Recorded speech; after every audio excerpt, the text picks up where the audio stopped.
I want to start off by saying thank you for the support on the last video I made in this style. The first roguelike video essay I made is one of my best performing videos on the channel right now, and it's easily the video I'm most proud of. In the event the first video did well, I prepared a second list of 6 more roguelikes to make another video in the same style. I already had this list prepared before I even made the first video, so all the games you're going to see aren't exactly picked from the comments of the last video at all. I did read every single comment in the last video though, and I really appreciate the feedback. If you guys have more games you want me to review in this style, please leave a comment, and if you have any constructive feedback for my actual content, please let me know that as well. I want to make the best content I can for everyone. I'll get more into this at the end of the video, so with that out of the way, here's 6 unique roguelikes that I think need more of a spotlight.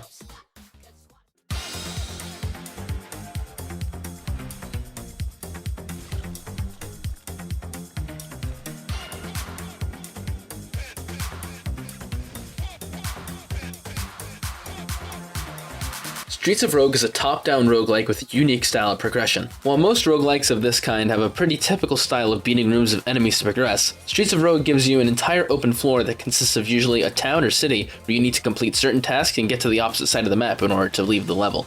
The game has a basically fully destructible environment and different interactions with NPCs for every role, giving a super unique feel every time you play. The game has an insane amount of characters, run modifiers, and custom character slots which make the replayability basically endless, and on top of that it has 4-player online co-op if you want to drag your friends into the slums too. Every character spans from simple changes, different alignments with NPCs, or drastic game differences that completely change the way you play, with each character even having a unique mission based on them that you complete throughout the duration of the run. I'd be here forever if I listed every single thing you could do in this game, and with the sequel coming soon, I hope people take the time to look at this game for themselves and see what the charming style and crazy fun gameplay can do for them. So if you like a game where you can participate in gang warfare level buildings, free a gorilla from an enclosure and help him beat up his captures, die, start a zombie invasion, die again, level more buildings, fight cops, lace a building's ventilation system with cyanide, and kill someone for a drug dealer and get paid in chicken nuggets, then Streets of Rogue is totally for you. Peglin is exactly what it sounds like. This game is as if someone decided they wanted Peglin to be a roguelike, and I think it does an incredible job of showing it. The game's progression is formatted the same way most strategy roguelikes are, with an overworld map you pick certain paths on, with certain tiles that give you certain encounters. Peglin's Peglin mechanics for combat and encounters makes the game more oriented around numbers and what builds you can get your orbs to go for. Do you want to have a build where you fill the screen with as many balls as possible? Go for it. Do you want to make pegs themselves worth a lot more than they used to? Do it. You want to blow up shit with bombs? I do. That's what I did. The game is super fun to power through because it doesn't have any particularly long runs, with each run being 3 maps. And it's good at giving the player enough opportunities to get powerful no matter what path they end up picking. Also, the OST is like, insane? Like, the second world theme is so good, I can't believe that this is Peggle. This game is great, you should play it.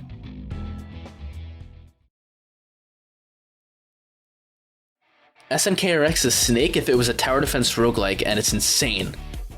You start every run by buying certain parts to your snake that give you different abilities based on the description of the tower. Then, you get sent into an arena where you fight off waves of small enemies. The game has different classes and bonuses if you use multiple towers of the same type, making synergies super easy to understand, as well as offering permanent upgrades at certain points in the game that can offer synergies or just plain buffs. The game has plenty of obvious differences between Snake, like being able to run into walls and literally everything else in the game, but I'm genuinely shocked at how simple yet addicting this game is. There's so much happening on the screen at once, and my monkey brain likes seeing colors and games go slow motion when something big happens. On top of that, it uses a soundtrack of royalty-free music made by Cubby, and it goes insane. Like, listen to this shit.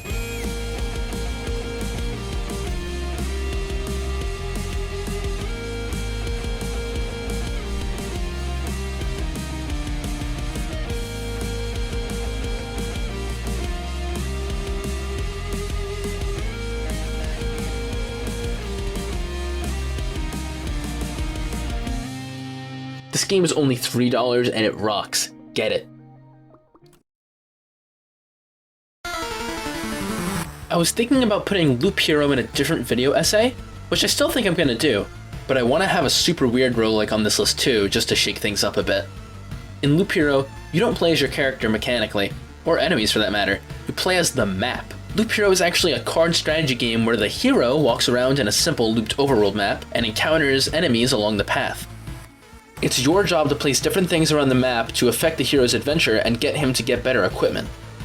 Along with choosing what equipment the hero will use and what tiles to place around the map, you need to manage how much of whatever you place on your deck in order to prevent any unwanted guests from killing your hero. The game is almost like a race against the clock, where you're trying to outrun a game that's actively scaling against the hero, getting progressively harder with each loop. But also, with every card you place down, you get closer to spawning the final boss of the loop.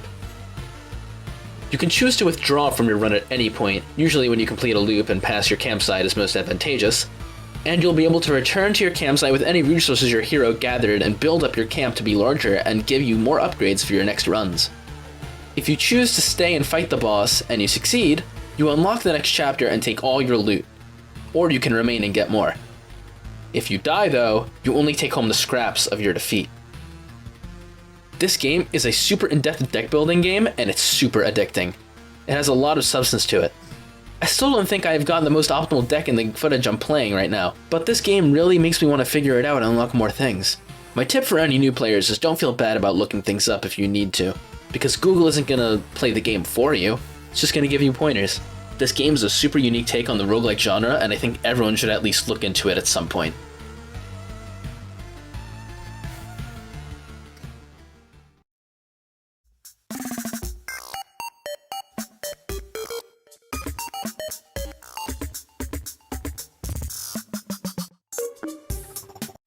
Noita is super awesome because every single pixel in the game is a simulated physics object. I'm sure you've heard of Noita already from its extremely random nature, and that's completely right. Everything in this game is crazy. Your main way of attacking is getting these wands that you can drag and drop different spells you find into them to change the projectiles they shoot. It allows a different amount of customizability and replayability that I don't think any other game has offered that I've played. The game is honestly so fun just to mess around in and see how the environment interacts with itself. I'm saying this because, well, I've never beaten it. Not once. This game is insanely hard, and the real way you beat the game isn't really the same path the game leads you on or going straight down. There's so much stuff you can do and find if you decide to push the game to its limits. This game is genuinely a feat of the roguelike genre from just how insanely unpredictable it is. I think it's the most literal definition of a roguelike in the most what the fuck way imaginable. Genuinely, every single thing is random, and you can never predict what happens. If you're at all interested in the game, I suggest you either watch something on it before you decide to get it, because oh my god, this game is unforgiving.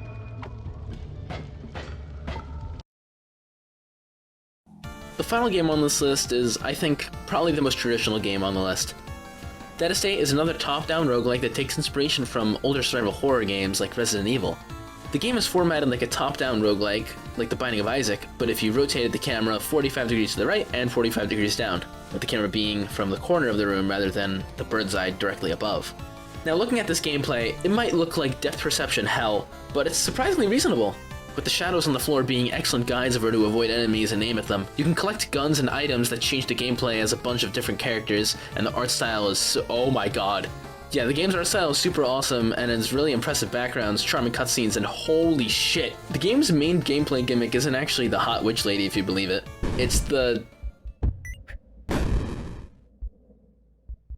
giant rat that chases you throughout the floors if you take too long on a given level. Chunks takes the role of a tyrant like in Resident Evil, and does a really good job of making you realize you need to get the fuck out of there.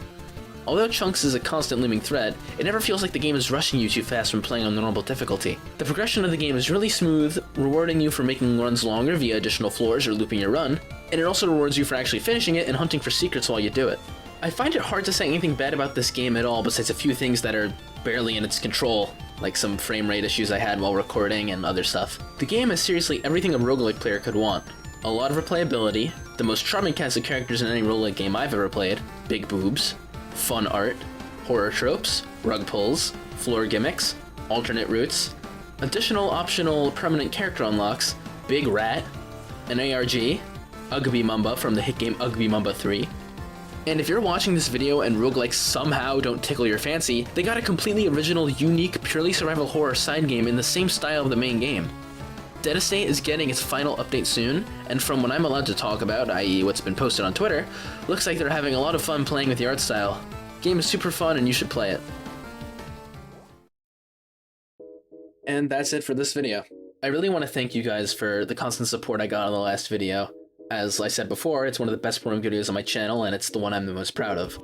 So I really hope you guys will continue to support me as I keep making videos of this genre, as well as some other videos that I like making with my friends. If you liked the video, please leave a like and subscribe to the channel if you want to see more, and please leave comments about any other games you want to see me take a look at, and any other feedback you want to give me on my content. I'm seriously open to basically anything as long as it's constructive, and I really want to improve and hopefully create a space for myself here on YouTube. It's always been my dream to be able to make content like this, and I'm so happy that, at least the first time I did it, I got immediate support. And I really hope that I continue to get that support as I continue doing things that I find fun. Thank you for watching.